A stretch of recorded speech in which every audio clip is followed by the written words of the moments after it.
বিরতির পর আবারও স্বাগত। নিজ বাড়িতে নৃশংসভাবে খুন হলেন কর্ণাটক পুলিশের প্রাক্তন ডিজি। তাকে কুপিয়ে খুন করা হয়েছে, তার বুকে এবং পিঠে একাধিক আঘাতের চিহ্ন।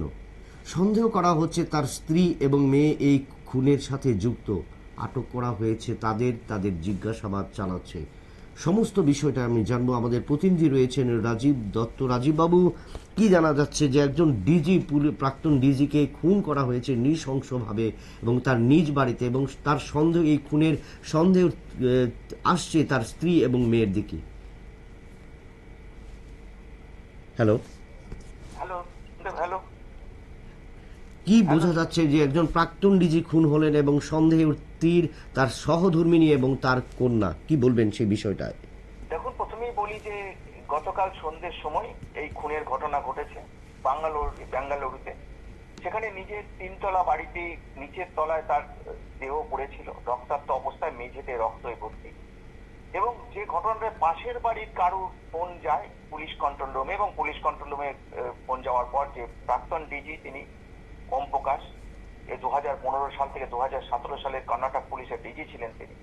এবং বুঝতেই পারছো যে এরকম একজন প্রাক্তন আইপিএস অফিসার খুন হয়ে গেছে, পুলিশের মধ্যে হইচই পড়ে যায়। সমস্ত পদস্থ পুলিশ অফিসাররা তারা ছুটে আসেন ঘটনাস্থলে এবং তারা দেখেন যে তাকে একাধিকবার ছুরি মারা হয়েছে।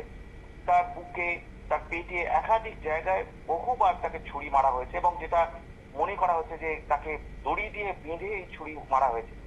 এবং যখন এই ঘটনা ঘটে সেই সময় তার বাড়িতে কিন্তু তার স্ত্রী ছিলেন, তার মেয়ে ছিলেন, এবং আরেকজন প্রকাশ বলে একজন ব্যক্তি ছিলেন।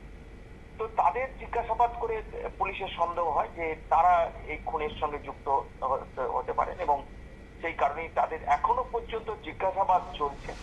তাদের কনসার্ন থানায় নিয়ে যাওয়া হয়েছে এবং তাদের জিজ্ঞাসাবাদ গতকাল রাত 12টা থেকে তাদের জিজ্ঞাসাবাদ করা হচ্ছে।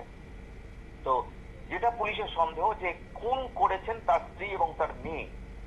যদি অভিযোগটা কিন্তু যেটা হয়েছে যে তার ছেলে অভিযোগ করেছে, অর্থাৎ এই যিনি মারা গেছেন ওম প্রকাশ, যিনি কর্ণাটক পুলিশের প্রাক্তন ডিজিপি, তার ছেলে কার্তিকেশ পুলিশের কাছে অভিযোগ করেছে যে তার মা এবং বোন রেগুলারই বলতেন যে অভিযোগে বয়ানে লেখা হয়েছে যে তার বাবাকে খুন করবেন। তাই ছেলে কিন্তু মায়ের বিরুদ্ধেই অভিযোগ করেছে এবং তার বোনের বিরুদ্ধে। যদিও এখনো পর্যন্ত তাদের গ্রেফতার করা হয়নি, তাদের আটক করা হয়েছে, তিনজনকে আটক করা হয়েছে, জিজ্ঞাসাবাদ করা হচ্ছে। তবে খুনের মোটিভটা কি সেটা কিন্তু এখন খুব পরিষ্কার নয়। কারণ প্রথম দিক অনেক সময় মনে হচ্ছে যে বাড়িটা লিখে দেওয়া নিয়ে একটা সমস্যা চলছিল, বাড়িটা স্বামীর কাছ থেকে নিয়ে নিতে চাইছিলেন এমনটাও মনে হচ্ছে। আবার ছেলে বলছে তার মা এবং বোন যেটা অভিযোগ পত্রে লিখেছেন যে একটু হতাশা, মানসিক বিকারগ্রস্ত ছিল, এমনটাই কিন্তু অভিযোগ করেছেন ছেলে, এবং সেই কারণে তিনিও বাড়ি ছেড়ে চলে গেছিলেন একটা সময়। পুনরায় আবার পরিবারের ডাকে তিনি, বাবার হস্তক্ষেপে তিনি আবার বাড়িতে ফিরে আসেন। কিন্তু খুব দুর্ভাগ্যজনক ঘটনা যে এরকম একজন উচ্চপদস্থ পুলিশ অফিসার 2017 সালে অবসর নিয়েছিলেন, প্রায় 2 বছর, 2015 সাল থেকে 2017 সাল 2 বছর কর্ণাটক পুলিশের ডিজি ছিলেন তিনি। তার এই মৃত্যু, বুঝতেই পারছো যে অস্বস্তি সরকারের কাছেও, যদিও তার পরিবারের সঙ্গে যুক্ত এটা মনে করা হচ্ছে। এখনো পর্যন্ত সন্দেহ করা হচ্ছে যে খুনের পিছনে তার স্ত্রী এবং তার মেয়েও যুক্ত, যদিও গ্রেপ্তার করা হয়নি। সন্দেহ করা হচ্ছে তাদের কথাবার্তা, তাদের আচরণ। কারণ যে ছুরিটা পাওয়া গিয়েছে, যে ছুরিটা করে খুন ছুরি মারা ওই চাকু একটি, সেই চাকুটাকে ঘটনাস্থলেই পাওয়া গিয়েছে এবং তাকে ফরেন্সিকের জন্য পাঠানো হয়েছে। তার বয়স, যেটা দাবি করা, যেটা পুলিশের সূত্রে কিছুক্ষণ আগেই কিন্তু সংবাদ মাধ্যম কাছে দাবি করা হয়েছে যে তার স্ত্রী জিজ্ঞাসাবাদ সময় বলেছিল লঙ্কা গুঁড়ো ছিটিয়ে তারা বেঁধে রেখে খুন করেছে, এমনটাও বলছেন। তবে সেই কথাগুলো তিনি সত্যি বলছেন কিনা এগুলো তো ভেরিফাই করতে হবে, কারণ পুলিশের ইনভেস্টিগেশন একটু সাইন্টিফিক্যালি করতে হয়।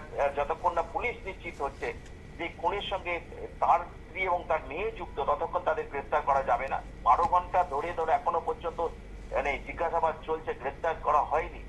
তবে আবার মনে করা হচ্ছে যে একজন যথেষ্ট শক্তিশালী ব্যক্তি তিনি। তো তার শারীরিক গঠন অত্যন্ত কঠিন, যে এই মেয়ে বইয়ের পক্ষে একা মেরে ফেলা সম্ভব নয়। তৃতীয় যে রয়েছে প্রকাশ, তিনি তিনি সাহায্য করেছেন, অর্থাৎ সম্পর্কটা কি? এমন একটা সন্দেহ জানা আমার, তাহলে সম্পত্তি না অন্য কিছু, না সত্যি ছেলে যেটা দাবি করছে যে মানসিক বিকারগ্রস্ত, কোনটা সেটা এখনো পর্যন্ত কিছু জানা যাচ্ছে না। জিজ্ঞাসাবাদ পুলিশের তরফ থেকে বলা হয়নি এখনো পর্যন্ত।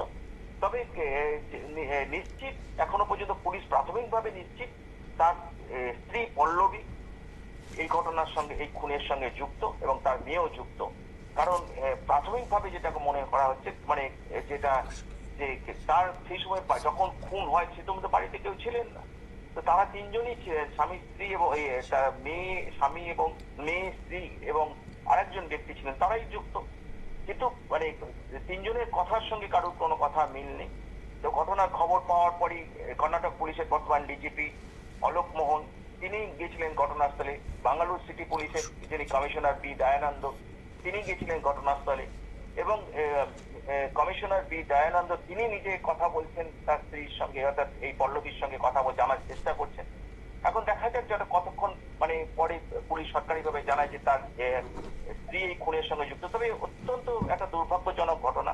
1981 সালের আইপিএস ব্যাচ, তিনি অ্যাকচুয়ালি তার বাড়ি হচ্ছে বিহারের চম্পারণ জেলা। তিনি তারপরে 2017-তে অবসর নেওয়ার পরই কিন্তু তিনি কর্ণাটকে নিজে নিজে বাড়ি তৈরি করেছেন, সেই বাড়িতেই কিন্তু থেকে গেছে, যার বিহারে আর ফিরে যাননি। খুব দুর্ভাগ্যজনক ঘটনা যে একজন প্রাক্তন পুলিশ কর্তা মানে ডিজিপি তাকে এইভাবে খুন করা হলো। যদিও খুনের পিছনে কারণ এখনো বলা যাচ্ছে না, এবং তবে সন্দেহ করা হচ্ছে তার মেয়ে এবং তার স্ত্রী এই খুনের সঙ্গে যুক্ত। বিপ্লব। হ্যাঁ, ধন্যবাদ রাজীববাবু। আমরা দেখলাম যে কর্ণাটকের প্রাক্তন ডিজিপি ওম প্রকাশকে খুন করেছে তার স্ত্রী পল্লবী এবং তার মেয়ে। এমনই অভিযোগ ওম প্রকাশের ছেলের। কী কারণে খুন করা হলো ওম প্রকাশকে, এবং সেটা কিন্তু পুলিশ তদন্তে বেরিয়ে আসবে। সম্পত্তির লোভ, না ছেলে যে মা এবং স্ত্রী বোনের বিরুদ্ধে অভিযোগ তুলেছে যে মানসিক বিকারগ্রস্ত, না অন্য তৃতীয় কোন ব্যক্তি রয়েছে এই ডিজিপিকে হত্যার পেছনে। আইপিএস অফিসার যিনি 2015 সাল থেকে 2017 সাল পর্যন্ত কর্ণাটকের দায়িত্ব ছিলেন, তাকে খুন হতে হলো নিজ ঘরে, এবং তার অভিযোগ, এই খুনের অভিযোগ উঠে এসছে তার স্ত্রী এবং কন্যার বিরুদ্ধে। সেটা বিষয় পুলিশের তদন্তের। আমরা নজর রাখবো সেদিকে। আবারও নিয়ে নিচ্ছি একটা ছোট্ট বিজ্ঞাপন বিরতি।